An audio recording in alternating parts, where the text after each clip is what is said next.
Zion சபை வழங்கும் பரிசுத்தத்தின் நேரம். கர்த்தருடைய பரிசுத்த நாமத்திற்கு மகிமை உண்டாகட்டும். சியோன் சபை வழங்கும் பரிசுத்தத்தின் நேரத்திற்காக காத்திருக்கிற உங்களை ஆண்டவரும் இரட்சகருமாகிய இயேசு கிறிஸ்துவின் நாமத்தில் வாழ்த்துகிறேன். இயேசுவை போல மாறுதல் என்கிற தலைப்பின் கீழே நாம் தியானிக்க போகிறோம். 1 யோவான் 3வது அதிகாரம் 2வது வசனம். பிரியமானவர்களே, இப்பொழுது தேவனுடைய பிள்ளைகளாய் இருக்கிறோம், இனி எவ்விதமாய் இருப்போம் என்று இன்னும் வெளிப்படவில்லை. ஆகிலும் அவர் வெளிப்படும் போது அவர் இருக்கிற வண்ணமாகவே நாம் அவரை தரிசிப்பதினால் அவருக்கு ஒப்பாய் இருப்போம் என்று அறிந்திருக்கிறோம். வேதம் சொல்லுது, கவனிங்க. இப்பொழுது நாம் தேவனுடைய பிள்ளைகளாக இருக்கிறோம் அப்படின்னா, முன்னால சாத்தானுடைய பிள்ளைகளாக இருந்தோம். பாவம் செய்தது நிமித்தம் சாத்தானுடைய பிள்ளைகளாக இருந்தோம். ஆனால் எப்பொழுது தேவனுடைய பிள்ளையாய் மாறணும்? ஆண்டவராய் இயேசு கிறிஸ்து எனக்காக இந்த உலகத்தில் வந்து பாடுபட்டு அடிக்கப்பட்டு இரத்தம் சிந்தி மரித்து 3ஆம் நாள் உயிரோடு எழும்பினார் என்பதை விசுவாசித்து, இயேசுவிடத்தில் என் பாவத்தையெல்லாம் நான் அறிக்கையிட்டேன், இயேசு என் பாவத்தையெல்லாம் மன்னித்தார் என்று விசுவாசித்து அவரை ஏற்றுக்கொண்டோம். அப்பொழுது தேவனுடைய பிள்ளை ஆகிறதுக்கு அதிகாரம் கொடுத்தார். அப்படிப்பட்ட நாம் என்றைக்கு பாவம் மன்னிப்புக்கு என்று ஞானஸ்தானம் பெற்றோமோ அன்றைக்கு தேவனுடைய பிள்ளை ஆக்கப்பட்டோம் என்று சொல்லி கடந்த வாரத்திலே தியானித்தோம். அருமையானவர்களே, அப்படிப்பட்ட தேவனுடைய பிள்ளைகளை இயேசு மீட்டு போக வரப்போகிறார். அவர் வரும்போது அவர் இருக்கிற வண்ணமாகவே நாம் அவரை தரிசிப்போம், அவருக்கு ஒப்பாக இருப்போம் என்று அறிந்திருக்கிறோம். அவருக்கு ஒப்பான ஒரு காரியத்தை நம்ம அடைய போகிறோம். அது என்ன? மகிமை. அவர் எப்படிப்பட்ட மகிமையோடு வரப்போகிறார்? பிதாவின் மகிமை, தமது மகிமை, தூதர்களின் மகிமையோடு கூட வரப்போகிறார். ஆகவே மீட்கப்பட்ட நீங்களும் நானும் அந்த மகிமைக்காக எதிர்பார்த்து கொண்டிருக்கிறோம். வேதம் என்ன சொல்லுகிறது? 3வது வசனம். அவர் மேல் இப்படிப்பட்ட நம்பிக்கை வைத்திருக்கிறவன் எவனும் அவர் சுத்தமுள்ளவராய் இருக்கிறது போல தன்னையும் சுத்திகரித்துக் கொள்ளுகிறான். எப்படி? இப்பொழுது பிள்ளைகளா இருக்கிறோம், இயேசு வரும்போது மகிமையடைய போறோம். அவர் மேல் இப்படிப்பட்ட நம்பிக்கை வைத்திருக்கிறவன் எவனும் எவளும் அவர் சுத்தமுள்ளவராய் இருக்கிறது போல தன்னையும் சுத்திகரித்துக் கொள்கிறான். அப்போ இயேசுவை போல சுத்தமா இருக்கணுமா? பிதாவே நீ சுத்தமாக்குங்கள அப்படி சொல்ல, அவரை போல சுத்தமாக்கி கொள்ள வேண்டுமா? தன்னை சுத்திகரித்துக் கொள்கிறான். அப்ப நம்ம தான் இயேசு போல சுத்தம் ஆக்கி கொள்ளணும். அப்படியானால் இயேசு எப்படிப்பட்டவர் என்று சொல்லி கடந்த வாரத்திலே நாம் தியானித்தோம். யோவான் 8வது அதிகாரம் 46வது வசனம். என்னிடத்தில் பாவம் உண்டென்று உங்களில் யார் என்னை குற்றப்படுத்தக்கூடும்? அப்ப இயேசுவை போல தன்னை சுத்திகரித்துக் கொள்ளணும்னா இயேசு எப்படிப்பட்டவர்? பாவம் இல்லாத. நீங்களும் நானும் இயேசுவை போல இந்த உலகத்தில் வாழணும்னா பாவம் இல்லாத ஒரு சுத்தமான ஒரு வாழ்க்கை வாழ்ந்தே ஆக வேண்டும். மாம்சத்தின் கிரியைகள் உண்டாய் என்னென்று தெரியும். அப்படிப்பட்ட இந்த மாம்சத்தின் கிரியைகள், பாவமான கிரியைகள் நம்ம வாழ்க்கையில் இருக்கக்கூடாது. நாம் பாவங்களுக்கு செத்து இயேசுவுக்கு என்று வாழும். பாவத்துக்கு செத்துடணும். செத்தாலும் யாரும் பாவம் செய்ய மாட்டேன். அந்த அளவுக்கு ஒரு வெறி பிடிச்ச வாழ்க்கை வாழுங்க. அது எல்லாராலும் முடியாது. தன்னை சுத்திகரிக்கணும்னு நினைக்கிறான் பாருங்க, அவன் எப்படிப்பட்டவனா இருப்பான் தெரியுமா? எனக்காக இயேசு தன்னையே பலியாக ஒப்பு கொடுத்தாரு, ஐயோ அவருக்கு நான் துரோகம் பண்ண மாட்டேன், அவருக்கு நான் வேதனை உண்டாக்க மாட்டேன் அப்படின்னு எந்த மனுஷன் ஆண்டவனால வெறி பிடிச்சு நிற்கிறானோ அவனால் தாங்க பாவம் செய்ய முடியாது. அவன் தான் பாவம் செய்ய மாட்டான், தன்னை சுத்தமாச்சுவான். ஏதோ ரட்சிக்கப்பட்டோம், ஞானசாட்சம் சொன்னாங்க, தொந்தரவு கொடுத்தாங்க, அதனால ஞானசாட்சம் போ அப்படின்னு சொல்லி எவன் நினைக்கிறாளோ அவன் நிச்சயம் பாவம் செய்வான், பாவம் செய்வான். ஆனால் எனக்காக இயேசு உயிரே கொடுத்தாரு, அவருக்காக நான் வாழுவேன், அவரை போல மாறுவேன்னு சொல்ல என்ன உடைய யாரும் பாவத்துக்கு செத்துவான். சரி, இதைத்தான் கடந்த வாரம் தியானித்தோம். இந்த வாரம் இயேசுவை போல மாற என்ன செய்யணும்? அப்ப அவர் எப்படிப்பட்ட குணாதிசயம் உடையவராக இருந்தார்? எபிரேயர்கள் நிருபம் 7வது அதிகாரம் 26வது வசனம். பரிசுத்தரும் குற்றமற்றவரும் மாசில்லாதவரும் பாவிகளுக்கு விலகினவரும் வானங்களிலும் உயர்ந்தவருமாயிருக்கிற இவ்விதமான பிரதான ஆசாரியரே நமக்கு ஏற்றவராயிருக்கிறார். இவ்விதமான பிரதான ஆசாரியராகிய இயேசு அவர் எப்படிப்பட்டவர்? பரிசுத்தம் உள்ளவர், குற்றமற்றவர், மாசில்லாதவர். அவர் எப்படிப்பட்டவர்? பரிசுத்தம் உள்ளவருங்க. முதல்ல பாவம் இல்லாதவர், ரெண்டாவது பரிசுத்தம் உள்ளவர். அது என்ன பாவம் இல்லாததுக்கும் பரிசுத்தத்துக்கு என்ன வித்தியாசம்? பாவம் இல்லாதனாலே பரிசுத்தம் இன்னும். நான் உங்களுக்கு உதாரணம் சொல்லட்டுமா? 8 கூட்டல் 4 13 ஒருத்தன் எழுதுறான். ஆன்சர் தப்பு. அவன் என்ன எழுதிச்சான்? 8 கூட்டல் 4 13 எழுதுறான். இது தவறு தானே? இதை என்ன செய்யணும்? அடிச்சிடணும். அப்படின்னா பாவத்தை அடிச்சிடணும். நமக்கு வேண்டாத பாவமான மாம்சீக காரியங்களை அடிச்சிடணும். அடுத்து அடித்தது மட்டும் இல்லை, 8 நாள் 12க்கு பதிலாக 13 எழுதிச்சான், அடிச்சிட்டான். மார்க் உண்டு இல்லை. 12 எழுதுனாதான் மார்க்கு. அதே போல நாம பாவம் செஞ்சோம், அடிச்சிட்டோம். அதனால பாவம் இல்லாதவங்க தானே தவிர பரிசுத்தானவங்க இல்லை. அப்போ பரிசுத்தம் ஆகிறது எப்படின்னா, எதை செய்யணுமோ அதை செய்யணும். 8 நாளும் 12 பதிலாக 13 எழுதினா அடிச்சாச்சு. 12 எழுதாகணும், அதான் ரைட்டு. அப்படியே பாவத்துக்கு செத்துறணும். அடுத்தது ஆண்டவர் என்ன வசனம் சொல்றாரோ அதுக்கு இப்படி பரிசுத்தமாக வாழ்றதுக்கு என்ன செய்யணும்? இயேசு இந்த உலகத்தில் நம்ம மீட்டார். நாம் ரட்சிக்கப்பட்டு ஞானஸ்நானம் எடுத்தோம். அதை குறித்து வேதம் என்ன சொல்லுது பாருங்க. எபேசியர் 2வது அதிகாரம் 7வது வசனம். கிறிஸ்து இயேசுவுக்குள் நம்மை அவரோட கூட எழுப்பி உன்னதங்களிலே அவரோட கூட உட்காரவும் செய்தார். பிதாவாகிய தேவன் நம்ம என்ன பண்ணாராம்? கிறிஸ்து இயேசுவுக்குள் எழுப்பி. அப்படின்னா எங்கேருந்து? நாம் பாவம் மன்னிக்கப்பட்டதற்காக இயேசு கிறிஸ்து அடக்கம் பண்ணப்பட்டது போல ஞானஸ்நானத்தில் அடக்கம் பண்ணப்பட்டோம். அவர் உயிரோடு இருந்தது போல நாம் எழுப்பப்பட்டோம். அப்படி எழுப்பி இயேசுவை எங்கொண்டு வச்சார்? உன்னதங்களிலே வச்சார். கவனமாக காட்டுங்க, உன்னதங்களிலே வச்சார். அப்படியே நம்மையும் ஞானஸ்நானத்தில் அடக்கம் பண்ணப்பட்ட நம்மையும் எழுப்பி அவரோடு கூட உன்னதங்களில் உட்கார வச்சிட்டார். எங்கே போயிட்டோம்? உலகத்தில் நம்ம உலகத்துக்கு மறிச்ச நம்மளை அடக்கம் பண்ணி அவர் எழுப்பி அவரோடு கூட உன்னதத்தில் கொண்டு வச்சிட்டார். இயேசுவோடு கூட உன்னதத்தில் நடந்தது என்ன? யோவான் எழுதின சுவிசேஷம் 17வது அதிகாரம் 14வது வசனம். நான் உம்முடைய வார்த்தையை அவர்களுக்கு கொடுத்தேன். நான் உலகத்தான் அல்லாதது போல அவர்களும் உலகத்தார் அல்ல. ஆதலால் உலகம் அவர்களை பகைத்தது. என்ன சொல்ல பாருங்க. உன்னதத்தில் கொண்டு போய் வசனம் கொடுத்தாராம். வசனம் கொடுத்தார். எகிப்தில் இருக்கும்போது வசனம் கொடுக்கல, நியாயப்பிரமாணம் கொடுக்கல. செங்கடலை தாண்டின பிறகுதான் மோசே மேலே கூட்டிட்டு போயிட்டு தான் கொடுத்தாரு.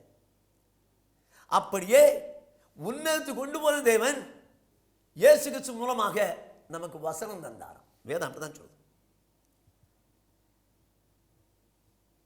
நமக்கு வசனம் தான். எதுக்காக வசனம் தந்தார்?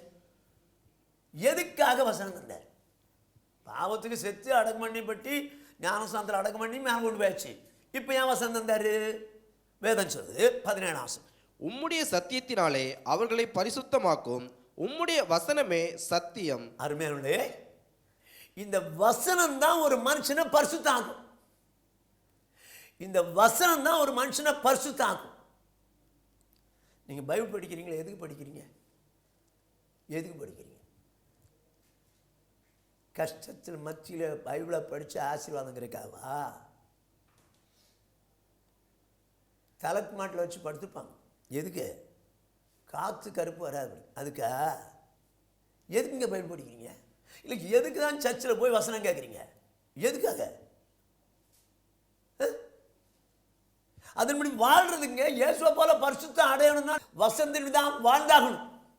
இயேசு பரிசுத்தர். இயேசு பரிசுத்தர். இயேசுவை போல பரிசுத்தம் அடையணும்னா வசனத்தின்படி வாழ்ந்தாதான் பரிசுத்தம் அடைய முடியும். அதனால தான் இயேசு உன்னதத்தில் போய் நம்ம கொண்டு போய் உட்கார வச்சு இயேசு கிறிஸ்து மூலம் வசனம் கொடுத்தார். இன்னைக்கு ஃப்ரீயாவோ 150 ரூபாய்க்கோ 400 ரூபாய்க்கோ பைபிள் கிடைக்கிறதுனால ஏதோ ஒரு சாதாரண புத்தகம் நினச்சி ஏதோ கடமைக்கு படிச்சாகணுமேனு படிக்கிறீங்க. அப்படியா? உன் வாழ்க்கை பரிசுத்த அடையணும்னு சொல்லி யோசிச்சு படிக்கிற நீ. பைபிள் படிக்கும்போது நான் பரிசுத்த அடையணும், ஆண்டவரே உண்மை போல மாறணும்னு நினைச்சா அந்த வசனத்தை படிக்கிற நீ.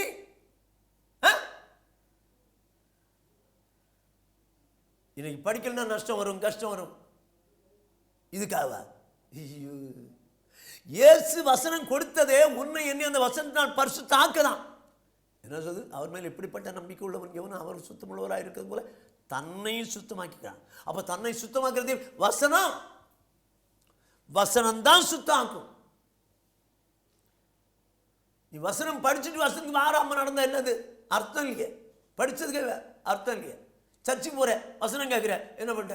இன்னைக்கு சூப்பர் வசனம், இன்னைக்கு நல்ல இல்லை, மார்க் போடுறதுக்கா போனோம். சர்ச்சில் போய் பிரசங்கத்துக்கு மார்க் போடுறதுக்கா போனோம். என்கிட்ட என்ன பேசுகிறார் ஆண்டவர்? நான் இன்னைக்கு எப்படி என் வாழ்க்கையை பரிசுத்தம் அடைவதற்கு கர்த்தர் என்னோடு கூட என்ன பேசுகிறேன் அதாவது நினச்சிட்டு போ.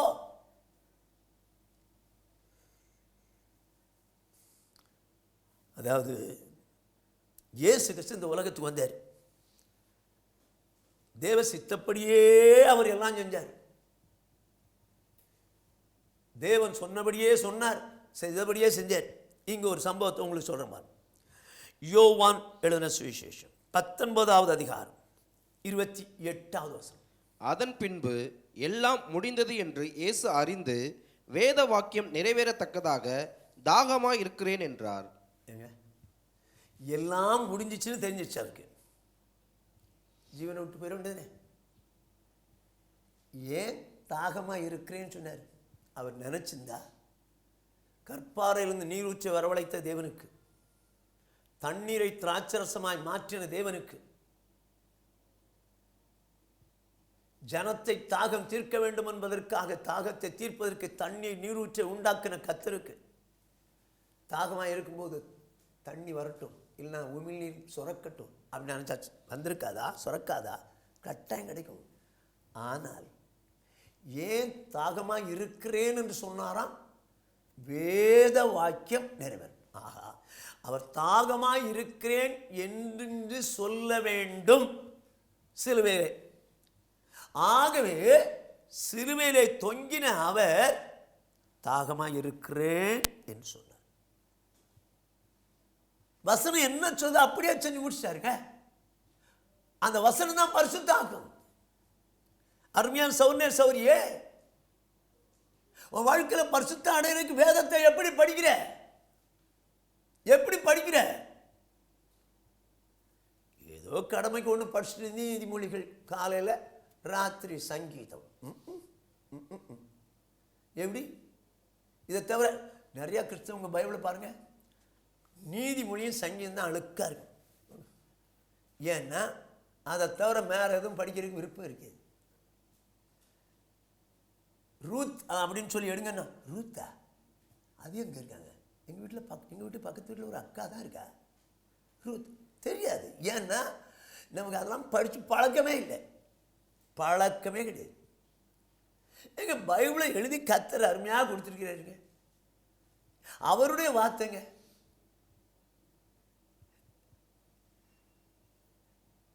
அவர் சொல்றாரு, என் வார்த்தை எழுதி அவர் கையில் கொடுத்தேன். அவர்களோ அதை அந்நிய காரியமாயினார்களே, அந்நிய காரியமாயின்றார்களே.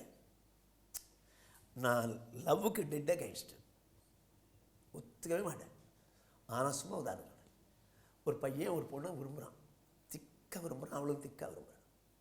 அவள் ஒரு லெட்ரு எழுதுறா, எழுதி இதை கொண்டா அதை கொண்டா, அதை வாங்கிட்டு வா, இதை வாங்கிட்டு வா, அதை வாங்கிட்டு வா, அதை வாங்கிட்டு வான்னு. இவன் எவ்வளோ நேரம் படிப்பான்றீங்க? இதை வாங்கிட்டு வா, அதை வாங்கிட்டு வா, அந்த லெட்டரே பார்க்க மாட்டேன் அப்படி தான் சொல்லுவான். திக்காக லவ் பண்ணுறான். ஐயோ, படித்து படித்து கிழிச்சிருவான். காரணம் அன்பு. நீ ஆண்டவர் மேலே அன்பு இருந்துச்சுன்னா எல்லா பக்கமும் பழசாகும். அன்பு இல்லையே, அதனால நீதிமொழியும் சங்கீதம் மட்டும் அழுக்காது. படித்தது மட்டும் இல்லாமல் இதெல்லாம் வாங்கிட்டு சொல்லிடுவா, டிக்கு இதை வாங்கிட்டு டிக்கு இதை வாங்கி. அவன் விரும்புறது எல்லாத்தையும் எடுத்துகிட்டு போகிறாங்க. ஏன்? அவன் மேலே உயிர். ஆனால் நீ ஆண்டவர் மேலே அன்பு இருந்துச்சுன்னா எப்படி ஆண்டவரை என்ன நீங்கள் சொல்லுங்க ஆண்டவர், நான் கேட்குறேன் ஆண்டவரை, நான் கீழ்ப்படி அப்படிலாம் சொல்லுவேன். அதுதான் உன்னை பரிசுத்தமாக்கும். அந்த வசனம் தான் உன்னை பரிசுத்த ஆக்கும். பாவம் செய்யாமல் இருக்கிறது வேற, பரிசுத்த ஆக்குறது வசனம். யோசித்து பார் உன்னுடைய வாழ்க்கைய. நீ வசந்தபடி வாழ்கிறாயா? சத்தியத்தினால் பரிசுத்தமாக்கும். உடைய வசனமே சத்தியம். அந்த வசனம் நம்மளை பரிசுத்தாக்கணும்னா அந்த வசனத்தை பாருங்க, படிங்க. அது மேலே என்ன பொறுத்தளவுக்கு படிப்பேன், கை வைப்பேன், ஜெபம் பண்ணி ஆண்டவர் இப்படி வாழ எனக்கு கிருபை தாங்கப்பான்னு. சரி, இப்போ இயேசு கிறிஸ்து இந்த உலகத்தில் பரிசுத்தமாக இருந்தவர். அவர் என்ன சொல்கிறார் பாருங்க, தம்முடைய ஞானத்தை நோக்கி என்ன சொல்கிறாரு வாசிப்போம். யார் வசனத்துப்படி வாழ்வாங்கன்னு வாசிப்போம். யோவான் எழுதின சுவிசேஷம் 14வது அதிகாரம் 23வது வசனம். இயேசு அவனுக்கு பிரதியுத்தரமாக, ஒருவன் என்னில் அன்பாயிருந்தால் அவன் என் வசனத்தை கைக்கொள்ளுவான், அவனில் என் பிதா அன்பாயிருப்பார், நாங்கள் அவனிடத்தில் வந்து அவனோடே வாசம் பண்ணுவோம். என்ன சொல்றார் பாருங்க இயேசு. ஒருவன் என்னில் அன்பாயிருந்தால் என் வசனங்களை கைக்கொள்வான். அப்போ ஒரு நாள் ஏன் வசனத்தின்படி வாழ முடியல? ஏன் வாழ முடியல? அவர் மேல அன்பு இல்லை. 24வது வசனம் அப்படிதான் சொல்லுது, என்னில் அன்பாயிராதவன் என் வசனங்களை கைக்கொள்ள மாட்டான். சௌரனே சௌரியே, நான் இப்படி கேட்கிறேன், இயேசு சொன்ன வசனத்தில் எது முக்கியமானது, எது முக்கியம் இல்லாது சொல்லுங்க பாப்போம். எல்லாமே முக்கியம், எல்லாமே முக்கியம். சொன்னதெல்லாம் பிதா சொன்னதை இயேசு சொன்னார். எல்லாமே முக்கியம். அதுதான் இயேசு சொல்றாரு, ஒருவன் என்னில் அன்பாயிருந்தால் என் வசனத்தை கைக்கொள்வான். அப்ப எந்த மனுஷனுக்கு ஆண்டவர் மேல அன்பு 100க்கு 100 இருக்குதோ அவன் என்ன சொன்னாலும் கீழ்ப்படிவான். சொல்லிட்டு என்ன சொல்றாரு, அவனில் என் பிதா அன்பா இருப்பார், நாங்கள் வந்து அவனோட வாசம். ஏன் பிதா அன்பா இருப்பாரு? பிதா சொன்ன வசனத்தை தான் இயேசு சொன்னார். இயேசு சொன்ன வசனத்தை தான் நான் கைக்கொள்றேன். அப்ப நான் கைக்கொள்ளும் போது சொன்ன இயேசுவும் இயேசுவுக்கு சொல்லப்பட்ட வசனத்தை பிதா சொன்னதுனால பிதாவும் இயேசுவும் என் மேல அன்பா இருந்து என்கிட்ட வாசம் பண்ண. என்ன மாதிரி யோசிச்சு பாருங்க. நீங்க இந்த பரிசுத்தை அடைகிறதுக்கு வசனத்துக்கு உங்களை ஒப்பு கொடுக்க மாட்டீங்களா? படிக்கிறீங்க இல்லைன்னு சொல்ல வரல. ஆனால் வசனத்தை படிச்சுட்டு அதன்படி வாழ்றதுக்கு ஒப்பு கொடுத்தீங்கன்னா தான் நீங்க பரிசுத்த ஆகிறீங்கன்னு அர்த்தம். அதன்படி நடந்தால் தான் பரிசுத்த ஆகிறீங்கன்னு அர்த்தம். யோவான் எழுதின சுவிசேஷம் 15வது அதிகாரம் 10வது வசனம். நான் என் பிதாவின் கற்பனைகளை கைக்கொண்டு அவருடைய அன்பிலே நிலைத்திருக்கிறது போல நீங்களும் என் கற்பனைகளை கைக்கொண்டிருந்தால் என்னுடைய அன்பிலே நிலைத்திருப்பீர்கள். யோவான் 14:23 என்ன வாசிச்சோம்? ஒருவன் என்னில் அன்பாயிருந்தால் என் வசனங்களை கைக்கொள்வான். இங்க என்ன சொல்றாரு? நான் என் பிதாவிடத்தில் அன்பாயிருந்து வசனங்களை கைக்கொள்வது போல. இப்படி சொல்றேன், நான் வசனங்களை கைக்கொண்டு என் பிதாவிடத்தில் அன்பாயிருக்கிறது போல என்னிடத்தில் அன்பாயிருக்கிறவனும் என் வசனங்களை கைக்கொள்வான். நீங்க வசனங்களை கைக்கொள்ளலாம் அன்பா இல்லைன்னு அர்த்தம். அன்பா இல்லைன்னு அர்த்தம். ஏதோ கடமைக்கு ரட்சிக்கப்படுறீங்க, யாரோ சொன்னாங்கிறதுக்காக ரட்சிக்கப்படுறீங்க, சூழ்நிலைக்காக ரட்சிக்கப்படுறீங்க. வாழ்ந்தா ஆண்டவருக்கு வெறி பிடிச்சுவார். ஒன்று இயேசு பாவத்துக்கு செத்தவர், பாவம் இல்லாதவர். அடுத்தது இயேசு பரிசுத்தம் உள்ளவர். இந்த பரிசுத்தம் எப்படி ஒரு மனுஷனுக்குள்ள வரும்? வேதம் என்ன சொல்லுதோ அப்படியே வாழ்ந்தாதான் பரிசுத்தம் அடைய முடியும். அதுதான் பரிசுத்த ஆக்குன்னு இயேசுவே சொல்றாரு. சத்தியத்தினால் பரிசுத்தமாக்கவர்களை என் வசனமே சத்தியம் சொன்னார். அருமையான சௌரனே சௌரியே, ஒவ்வொரு வசனத்தையும் நம்ம தியானிக்கணும். தியானிச்சு ஆண்டவரே நான் இப்படி வாழணுமே, என்னை ஒப்பு கொடுக்கிற ஆண்டவர் சொல்லி ஒவ்வொரு வசனத்துக்கும் யார் ஒப்பு கொடுத்து வாழ்றாங்களோ அவங்க பரிசுத்த அடைவாங்க. அதனால தான் ஆண்டவர் வசனம் சொல்லுவோம், பரிசுத்தம் உள்ளவன் இன்னும் பரிசுத்தம். எப்படி அது? போதும் திருப்தி ஆயிடக்கூடாது. நான் இத்தனை வசனங்கள் கை கொண்டுட்டேன் அப்படி அல்ல. எவ்வளவோ வசனம் இருக்குது. தேடி பார்த்து அந்த வசனத்தை இப்படி வாழ விரும்பணும். இந்த சிடி ஸ்டட்டுன்னு ஒரு இங்கிலாந்து கிரிக்கெட் வீரர் இருந்தார். அவர் தன்னுடைய வாழ்க்கையில் தேவனால் தொடப்பட்டு கிரிக்கெட்டில் கிடைச்ச எல்லா பணத்தையும் ஊழியத்தை கொடுத்துட்டு நிறைய எங்கே போயிட்டாராம்? ஒரு ஆப்பிரிக்கா தேசத்துக்கு போயிட்டார். அங்கே ஒரு கிராமத்தில் ஒரு குடிசை போட்டு ஊழியம் செஞ்சிருக்கிறார். ஒரு நாள் இரவு 10 மணி, பல வருஷங்களுக்கு அப்புறம் இரவு ஒரு 10-10:30 போல அரிக்கன் விளக்கில் பைபிள் படிச்சுட்டு இருந்தார். அந்த வழியாக ஒரு முதியவர் போயிருக்காரு. போனவர் பைபிள் படிச்சுக்கிட்டு பார்த்து, ஐயரே என்ன படிக்கிறீங்க? பைபிள் படிக்கிறேன். அந்த காலத்திலிருந்து இந்த புஸ்தகம் தான் படிக்கிறீங்க, அந்த காலத்திலிருந்து இந்த காலம் வரைக்கும் அதான் படிக்கிறீங்க. அது என்ன அப்படி படிக்கிறீங்க? அதில் இல்லை, இந்த பைபிளில் இருந்து இன்னும் எந்த வசனத்துக்கு படியாமல் இருக்கிறேன்னு தேடி பார்க்குறேன். நான் தேடி பார்க்குறேன். நான் என்ன தேவனுடைய மனுஷன், இன்னும் எந்த வசனத்துக்கு நான் கீழ்ப்படியாமல் இருக்கிறேன் அப்படின்னு தேடி பார்க்குறேன். நான் 85 வயசில் நம்ம என்ன தேடி பார்ப்போம்? ஆண்டவரே, துக்கத்தோடு இருக்கிறேன், எங்கேயாவது ஒரு ஆசீர்வதிக்கப்பட்ட ஒரு வசனத்தை தரமாட்டீங்களா? ஓ, உன் துக்கம் சந்தோஷமாக போடுறா கோடு. இன்று கண்ட ஏற்கிறேன், நீ காண மாட்டேன். ஆண்டவரே, என் வாழ்க்கையில் வந்த பிரச்சனை கர்த்தர் அறிந்திருக்கிறேன், ஆகவே தான் சொல்றீங்க. இன்று கண்ட ஏற்கிறேன், நீ காண மாட்டீங்க, தோத்துற ஆண்டவரே. இதுக்கு வேத புஸ்தகம். ஆறுதல் சொல்றதுக்கு வேதம் இருக்கு, பரிசுத்தம் ஆகிறதுக்கு வேதம் இருக்கு. நீ என்ன பண்ற? ஆறுதலுக்காக எடுத்துக்கிறேன், ஆறுதலுக்காக எடுத்துக்கிறேன். இந்த குழந்தைக்கு உடம்பு சரியில்லைன்னா ஊசி போடணுன்னு, ஊசி போடுறதுக்கு அழும் குழந்தை, உடனே ஒரு சாக்லேட்டை கொடுப்பாங்க. சாக்லேட்டை கொடுக்கும்போது அதை சாப்பிட்டுட்டேன், ஒரு ஊசி போட்டுருவோம். எது கொடுத்தாங்க? அந்த ஊசி போடுறது. அதே போல் ஆசீர்வாதம் எதுக்கு தந்தாரு? அடுத்தாப்புல இருக்க பரிசுத்தமான வசனத்துக்கு நீ கீழ்படியா. நீ என்ன பண்ணிட்ட? இது போதும், இது போதும், சாக்லேட் போதும், ஊசி வேணாம், சாக்லேட் போதும், ஊசி. இது எப்படி? இது சாக்லேட் கொடுத்ததே ஊசி போடுத்தேனே. அப்படியே கவனமாக கேட்டுக்கோ. உன் வாழ்க்கையில தேவன் வேதத்தை கொடுத்திருக்கிறார், உன்னதத்தில் கொண்டு போய் உனக்கு வேதத்தை கொடுத்திருக்கிறார். ஏன் தெரியுமா? இயேசுவை போல நீ பரிசுத்தாக, நானும் பரிசுத்தாக. இந்த வேதம் தான் பரிசுத்த அடைய செய்யும். இந்த வேதத்தை படிக்கும்போது இயேசு எப்படிப்பட்டவர்? குற்றம் இல்லாதவர், மாசு இல்லாதவர். அவர் பரிசுத்தர், குற்றம் இல்லாத, மாசு இல்லாத. இந்த வேதத்தை படிக்கும்போது ஒருவேளை உனக்குள்ள ஒரு என்ன பண்ணலாம், இது எப்படி அது எப்படி சந்தேகங்கள் வரலாம். ஆனால் வேதம் என்ன சொல்லுன்னா, பிலிப்பியர் 2வது அதிகாரம் 15வது வசனம், கோணலும் மாறுபாடுமான சந்ததியின் நடுவிலே குற்றமற்றவர்களும் கபடற்றவர்களும் தேவனுடைய மாசற்ற பிள்ளைகளுமாய் இருக்கும்படிக்கு. வசனத்தை கவனமாக கேளுங்க. நீங்கள் கோணலும் மாறுபாடுமான சந்ததி நடுவிலே அப்படின்னு அர்த்தம் என்ன? இந்த பொல்லாத உலகத்திலே கோணலும் மாறுபாடுமான சந்ததி மத்தியிலேன்னா, இந்த பொல்லாத உலகத்திலே மாசு இல்லாமலும் குற்றம் இல்லாமலும் இருக்க முடியும். இயேசு எப்படிப்பட்டவர்? பரிசுத்தர், மாசு இல்லாத குற்றமற்றவர், பரிசுத்தர். அப்படியானா மாசு இல்லாமல் குற்றம் இல்லாமல் பரிசுத்தமாக வாழணும்னா, அந்த கோணலும் மாறுபாடுமான சந்ததி நடுவில் வாழணும்னா என்ன சொல்றார் பாருங்க, அடுத்த வசனம்.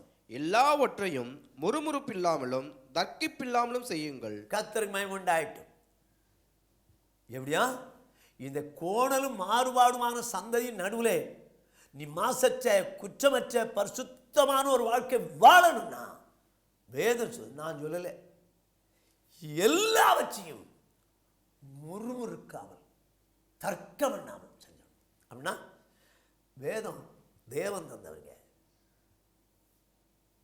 தந்தவர் தேவன். உனையும் பரிசுத்தமாக்க நீ அவர்கிட்ட போய் என்ன தர்க்கம் பண்ற? அது எப்படி ஆண்டவரே? தர்க்கம் பண்ணுவியா? இந்த வசனப்படி வாழ்ல என்ன பண்ணுவீங்க? தர்க்கம் பண்ணுவியா? நீ தர்க்கம் பண்ணினாலே வேதத்தின்படி வாழ்றவங்க உனக்கு விருப்பம் இல்லைன்னு அர்த்தம்.